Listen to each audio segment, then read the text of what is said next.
Hello everybody, welcome. I'm Dr. Kirsten Hunter, clinical psychologist, and I like to take some time out to talk about psychology to get it into the public's hands, I guess. So yes, this is Psych in Your Car. So are you good at perspective taking? And now, we take this for granted, but it's a really interesting area and has an enormous impact on our ability whenever we're dealing with people, which is, daily.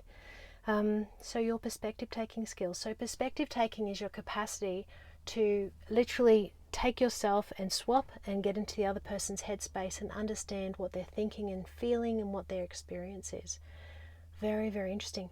And, there's some groups that struggle with perspective taking. So people with autism and some people with intellectual issues, and also psychopaths can struggle, but interestingly, sometimes people can have phenomenal skills in perspective taking, but not have the empathic side, and that's when people use it to manipulate others, and it can be used in a very dark way. So we need perspective taking plus empathy for it to go well, to be used for good, not for evil, I guess.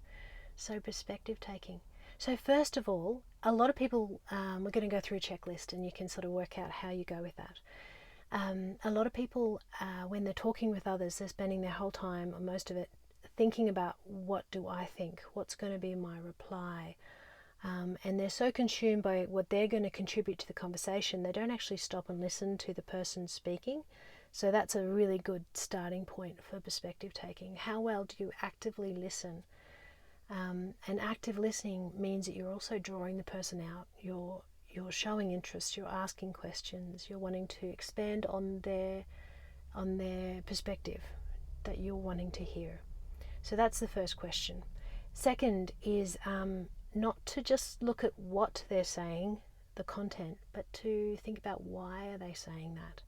And that's when we're getting into the deeper elements of someone's perspective. So that's a really good question. Why are they saying this? So then we start thinking broadly. What do we know about their background? What are they bringing to this issue? What do we know about them? And we're gathering more information to understand their perspective. Now, it's argued that roughly 72% of communication is actually non-verbal communication. So not verbal, which is the words that are spoken, but non-verbal. So how are you at reading people's facial expressions? How are you at listening to their tone of voice and gauging what their emotion is? And also looking at their body language. Are they shut off? Are they guarded? Or are they quite open and genuine? So looking at their body language to work out how they're feeling about the topic that they're bringing. Now, one big issue is if we have a strong perspective on something, it's extremely hard to put it aside and listen to the other person's perspective when straight off we're not agreeing with them. That's really, really hard, and it's a great skill to know, to have self-awareness and realize, okay, I'm being triggered right now, so I'm feeling a big barrier to being able to listen to them. And if you're really going to do perspective taking, you have to acknowledge your needs, your perspective, put it aside and actively listen. Because you can't build with two people until you've got understanding of them and understanding of you, and then to find that middle ground, or to at least be informed in how you're disagreeing. Dr. Jane Goodall, the absolute goddess of conservation, is phenomenal in perspective taking. So she goes along to a community group that are hostile. They're not wanting to approach a environmental cause with her framework because they have their own needs that aren't being met. And Jane listens. She really listens. She really cares. She takes the time and she studies them, and she shows care. She shows respect and consideration. And then they calm down because they feel heard, they feel understood, and she is communicating and paraphrasing back to them and letting them know what she's hearing, and that she cares that their needs aren't being met. And then they calm down, and then they're more open to listen to her, and she can talk with them about what her concerns are with whatever that environmental issue is. And then they're able to work together. So Dr. Jane Goodall, hats off to her. She's phenomenal.